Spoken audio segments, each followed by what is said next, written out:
एक बार की बात है, एक गांव में एक बकरी चराने वाला रहता था। वो हर रोज शाम को अपनी बकरियों के झुंड को लेकर उन्हें जंगल में चराने के लिए जाया करता था। एक दिन की बात है कि सभी बकरियां एक साथ घास खा रही थी कि तभी उस झुंड में से एक बकरी का बच्चा घास खाते खाते झुंड से काफी दूर चला जाता है। उसे ध्यान ही नहीं रहता कि वो झुंड से काफी दूर आ गया है कि तभी अचानक एक भेड़िए की नजर उस बकरी के बच्चे पर पड़ती है और वो उस बच्चे को खाने की सोचता है। फिर वो भेड़िया बड़े ही सावधानी से उस बकरी के बच्चे के पास आ जाता है। भेड़िया को अपने सामने खड़ा देख वो बकरी का बच्चा डर जाता है। भेड़िया उस बच्चे से बोलता है, अब मैं तुझे खा जाऊंगा। और वो बकरी का बच्चा घबरा जाता है कि तभी अचानक से उस बकरी के बच्चे के मन में एक ख्याल आता है। वो भेड़िए से कहता है कि तुम मुझे अभी थोड़ी घास खा लेने दो, जिससे मेरा पेट भर जाएगा और फिर उसके बाद तुमको मुझे खाने में और भी ज़्यादा मज़ा आएगा। भेड़िया उस बच्चे की बात को मान लेता है और वहीं पास में बैठ जाता है। और फिर बकरी का बच्चा उस भेड़िए से कहता है, मैंने घास तो पेट भर के खा ली, लेकिन अगर तुम मुझे अभी ऐसे ही खा लोगे तो फिर तुम्हारे पेट में दर्द होगा। तो मैं चाहता हूँ कि मैं थोड़ा नाच लूँ, जिससे मेरे पेट का खाना पच जाएगा और फिर तुम मुझे आराम से खा लेना। भेड़िया थोड़ी देर सोचता है और फिर उस बच्चे को नाचने की इजाज़त दे देता है। बकरी का बच्चा जैसे ही नाचना शुरू करता है, वैसे ही उसके गले में बंधी हुई घंटी बजने लगती है और फिर वो बकरी का बच्चा और तेज तेज नाचने लगता है, जिससे उसके गले में बंधी हुई घंटी और जोर जोर से बजने लगती है। बकरी के बच्चे की घंटी की आवाज़ सुनकर उसके मालिक को पता लग जाता है कि वो बकरी का बच्चा परेशानी में है और वो अपने कुत्तों को उस तरफ भेज देता है जहाँ से उस बच्चे की घंटी बजने की आवाज़ आ रही होती है। वो भेड़िया जैसे ही उन कुत्तों को अपनी तरफ आता देखता है, वो उन्हें देखकर डर जाता है और घबरा कर वहाँ से भाग जाता है। और फिर मालिक अपने उस बच्चे को अपने साथ लेकर चला जाता है। तो दोस्तों, देखा आपने कि कैसे एक नन्हे से बच्चे ने अपना दिमाग लगाकर बड़ी ही चतुराई से अपनी जान बचा ली। इस कहानी से हमें ये सीखने को मिलता है कि कभी भी किसी को अपने से कम नहीं आंकना चाहिए। तो दोस्तों, कैसी लगी आपको ये हमारी कहानी? कमेंट बॉक्स में हमें ज़रूर बताएं और ऐसे ही मज़ेदार कहानियों को देखने के लिए और सुनने के लिए हमारे चैनल को सब्सक्राइब करना ना भूलें। तो जल्द हाजिर होंगे एक और नई मज़ेदार कहानी के साथ। दोस्तों, आज हम आपको सुनाते हैं एक खूनी झील की कहानी। एक बार की बात है, एक जंगल में एक झील थी जो खूनी झील के नाम से बहुत ही प्रसिद्ध थी। शाम होने के बाद अगर कोई भी उस झील में पानी पीने के लिए जाता तो वह वहाँ से वापस नहीं आता था। एक दिन एक हिरण उस जंगल में रहने के लिए आया और उसकी मुलाकात जंगल में बंदर से हुई। बंदर ने हिरण को जंगल के बारे में सब बताया और जंगल के सभी जानवरों से भी मिलाया, लेकिन वह उस खूनी झील के बारे में बताना भूल गया और सभी जानवरों में हिरण का सबसे अच्छा दोस्त एक खरगोश बन गया। वहीं हिरण को जब भी प्यास लगती थी तो वह उस झील में पानी पीने के लिए चला जाता था। एक दिन हिरण शाम के समय उस झील में पानी पीने के लिए गया तो उसने उसमें बड़ी तेजी से अपनी ओर आता हुआ एक मगरमच्छ देख लिया,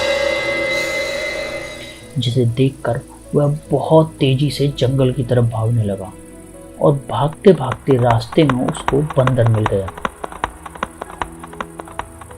बंदर ने हिरण से इतनी तेजी से भागने का कारण पूछा तो हिरण ने उसको सारी बात बताई। बंदर बोला कि मैं तुमको बताना भूल गया था कि वह एक खूनी झील है, वहाँ पर जो भी शाम के बाद जाता है वह वापस नहीं आता। लेकिन मुझे एक बात समझ नहीं आई, उस झील में मगरमच्छ क्या कर रहा है? उसे तो हमने कभी देखा ही नहीं। इसका मतलब वह मगरमच्छ ही सभी जानवरों को खाता है। फिर अगले दिन बंदर जंगल के सभी जानवरों को लेकर उस झील के पास जाता है। मगरमच्छ सभी जानवरों को आता देखकर पानी के अंदर छिप जाता है, लेकिन मगरमच्छ की पीठ पानी के बाहर दिख रही होती है। तभी सारे जानवर बोलते हैं, यह पानी के बाहर जो चीज दिखाई दे रही है वह मगरमच्छ ही है। यह सुनकर मगरमच्छ कुछ नहीं बोलता। तभी खरगोश के दिमाग में एक आइडिया आता है और वह बोलता है, नहीं नहीं, यह तो पत्थर है, लेकिन हम तभी मानेंगे जब यह खुद बताएगा। यह सुनकर मगरमच्छ बोलता है, हाँ, मैं एक पत्थर हूँ। इससे सभी जानवरों को पता लग जाता है कि यह सच में मगरमच्छ है। और खरगोश मगरमच्छ से कहता है कि तुम इतना भी नहीं जानते कि पत्थर बोला नहीं करते।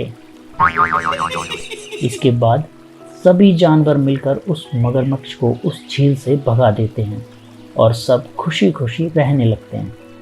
तो दोस्तों, इस कहानी से हमें यह सीख मिलती है कि यदि हम किसी भी मुसीबत का सामना बिना घबराएं और साथ मिलकर करते हैं तो उससे बड़ी ही आसानी से छुटकारा पा सकते हैं। तो फिर जल्द हाजिर होंगे एक और ऐसी मज़ेदार कहानी के साथ। हमारे चैनल को सब्सक्राइब करना मत भूलिएगा। एक समय की बात है, एक नदी के किनारे जंगल में एक ऊंट रहता था। वह बहुत ही सीधा साधा था। एक दिन उस ऊंट की मुलाकात रामू नाम के एक आदमी से होती है और फिर उस ऊंट और रामू में बहुत ही अच्छी दोस्ती हो जाती है और दोनों साथ मिलकर रहने लगते हैं। एक दिन रामू ऊंट से कहता है, ऊंट भाई, चलिए मक्का खाने के लिए नदी के उस पार चलते हैं। तभी ऊंट कहता है, भाई, हमें चोरी नहीं करनी चाहिए। इस पर रामू कहता है, चोरी करने के लिए कौन कह रहा है? मक्के का खेत तो मेरे एक बहुत ही अच्छे दोस्त का है। यह सुनकर ऊंट मान जाता है और रामू को अपनी पीठ पर बैठाकर नदी के दूसरी ओर मक्के के खेत में ले जाता है। जैसे ही रामू मक्के के खेत में पहुंचता है, वह जल्दी जल्दी से मक्का खाने लग जाता है।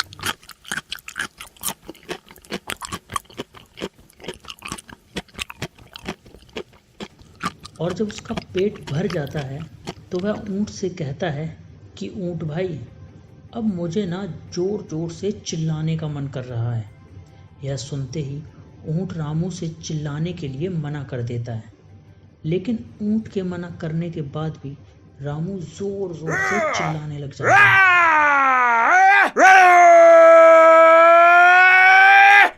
रामू के चिल्लाने की आवाज सुनकर किसान खेत में दौड़ा दौड़ा आता है।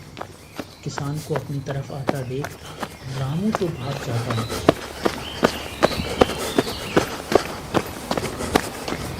पर किसान ऊंट को पकड़कर उसकी बहुत पिटाई करता है।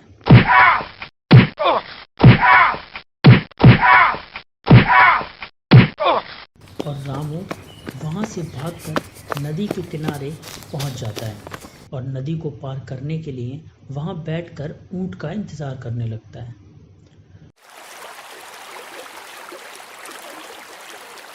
थोड़ी ही देर में लंगड़ाते लंगड़ाते ऊंट भी नदी के किनारे आ जाता है और नदी पार करने के लिए रामू ऊंट की पीठ पर सवार हो जाता है। जब ऊंट रामू को लेकर नदी के बीच में पहुंचता है तो बोलता है, रामू भाई, मुझे नदी में लौटने की इच्छा हो रही है। इस पर रामू कहता है, पहले आप मुझे नदी के उस पार छोड़ दीजिए और फिर आकर लौटिए। रामू की बातों का ऊंट पर कोई असर नहीं होता और वह नदी में लौटने लग जाता है। जैसे ही ऊंट नदी में लौटता है, रामू नदी में गिर जाता है और डूबने लगता है, लेकिन जैसे तैसे करके रामू किसी तरह अपनी जान बचाकर हांफता हुआ नदी के बाहर आ जाता है और फिर ऊंट उसे वहीं छोड़कर चला जाता है। तो दोस्तों, इस कहानी से हमें यह सीखने को मिलता है कि हम जिसके साथ जैसा व्यवहार करते हैं, हमारे साथ भी लौटकर वैसा ही होता है। तो फिर जल्द मुलाकात होगी आपसे एक और मज़ेदार कहानी के साथ। और अगर आपको यह कहानी अच्छी लगी हो तो अपने दोस्तों को शेयर करना ना भूलें और साथ ही ऐसी ही मज़ेदार कहानियों के लिए चैनल को सब्सक्राइब करें। एक बार की बात है, एक जंगल में सभी पेड़ पौधे आपस में बातें कर रहे होते हैं कि तभी एक पेड़ बोलता है कि गुलाब का फूल कितना सुंदर है, काश मैं भी इसकी तरह सुंदर होता। तभी सूरजमुखी अपना सर उठाते हुए बोलता है कि इस धरती पर सभी पौधे अपने आप में बहुत सुंदर हैं। तभी गुलाब कैक्टस के पौधे की तरफ देखता है और बोलता है कि ये कितना बदसूरत पौधा है। वहां पर खड़े एक पेड़ ने कहा कि गुलाब, तुम्हारे अंदर भी तो कैक्टस की तरह ही कांटे हैं। और यह बात गुलाब को बुरी लग जाती है और वह अपनी जड़ों को कैक्टस से दूर ले जाने की कोशिश करता है, पर गुलाब अपनी जड़ों को उससे दूर नहीं ले जा पाता है। और फिर ऐसे ही धीरे धीरे समय निकलता जाता है। फिर गर्मी का मौसम आता है। गर्मी के मौसम में सभी जानवरों और पौधों को पानी की बहुत ज़रूरत होती है और उस समय वहाँ जंगल में बारिश भी नहीं होती है, जिससे सभी पेड़ पौधे और जानवर परेशान हो जाते हैं। तभी एक पक्षी उड़ता हुआ आता है और वो गर्मी की वजह से गुलाब को मुरझाया हुआ देख कैक्टस के पौधे पर अपनी चोंच घुसाता है और थोड़ी देर बाद एकदम तरोताजा होकर उड़ जाता है। गुलाब यह देखकर हैरान होता है।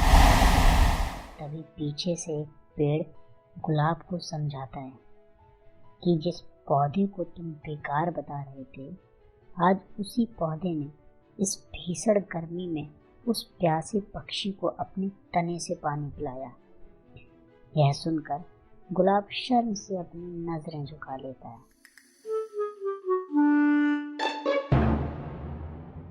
तो दोस्तों, इस कहानी से हमें यह सीख मिलती है कि हमें किसी को भी उसकी शक्ल से नहीं आंकना चाहिए। इस धरती पर जितने भी लोग हैं, उसमें हर एक में अपनी खुद की अलग काबिलियत है। ऐसे ही मज़ेदार कहानियों के लिए बने रहिए हमारे साथ। जल्द हाजिर होंगे एक और नई कहानी के साथ।